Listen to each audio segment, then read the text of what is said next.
So this is not about whether or not you should take Ozempic. My answer right off the bat is I don't think you really should, unless you have some sort of underlying condition that makes you need to take it, unless it's an absolute necessity. But a lot of people have been using it as a weight loss miracle, especially in like the gossip section of YouTube, I like to call it. I've seen a lot of, people, saying like, oh, this person lost weight. Are they on Ozempic? It's amazing. It's almost like the bodybuilding industry where it's like that person's really jacked. Is he on steroids? It's because now it's almost like taking that miracle pill is now become the standard to make it to that top level. And eventually you have a whole bunch of people taking these medications that are going to cause some long-term effects. I get it. They made their own decisions. They're adults. But let's not forget the cause and effect here. And I say this as a fitness enthusiast who loves to work out and who loves to look like his best self naturally. Because fitness in Brazilian Jiu-Jitsu was like the cornerstone that got me to start improving my life. Because with the right guidance, because I actually switched schools and my second teacher was way better than my first one.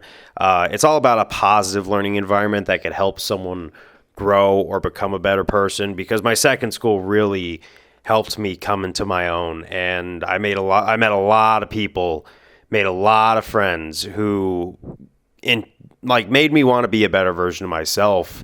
And they showed me a way of life that really turned myself around. So it's all about finding that right teacher. And like I said, with the fitness industry, all the social media stuff going on, all of the talking heads in the industry that causes all this cringe behavior, you got like 260 guys saying they could beat up MMA fighters and stuff. And I know a lot of it's just kind of a show, but at the same time, how does that make non-fitness people look at us and want to take the long, hard road of bodybuilding and getting into shape and everything like that? Like, we got to rep ourselves in a good way. And like I said, I would love to pass on the gift that was passed on to me that made me more secure, taught me a lot of lessons in a short amount of time that took someone like me when I was in my early 20s, who was a far cry from who I am coming into my 30s, that I look at someone who's now suffering from health effects from Ozempic thinking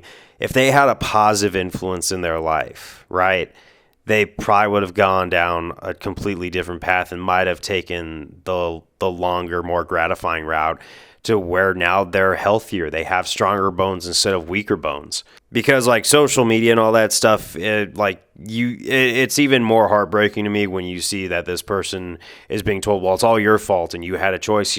No one showed them a better option, most likely. I mean, I know there's people that you could try to help, and there's some people who just don't want to help themselves. But if people in the fitness industry got rid of all what I call the cringe, and we had more of the what I call positive fitness influencers that I really enjoy, like the people who make us laugh, the people who just show us these really cool life hacks and everything that they do that are really authentic and not snake oil, the amount of people who fell into that Ozempic trap would be a lot less. Because I know we can't save the world, but we can save who is willing to listen and follow, the right way. I'm saying this video is all about cause and effect, right? And I know not a lot of people who work out really care this much about the people who are not where the grass is greener. But there's a lot of power in reaching out and taking someone under their wing who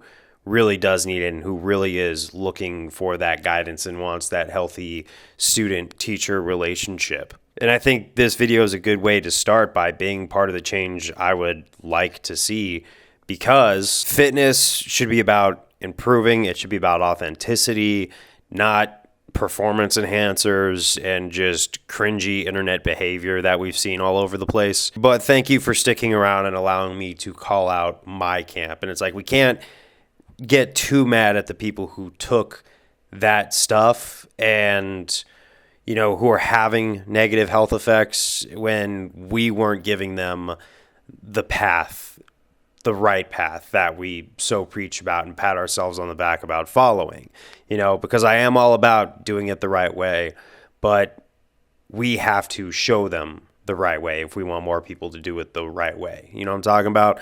But that's what I got to say. Be a positive influence.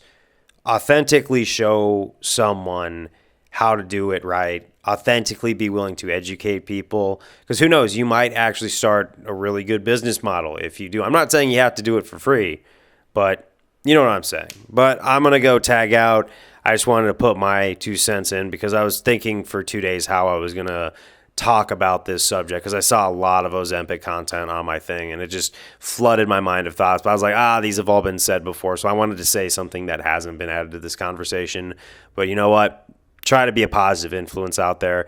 It could steer people away from a lot of traps. But I'll see you on the next one. Peace out. Later.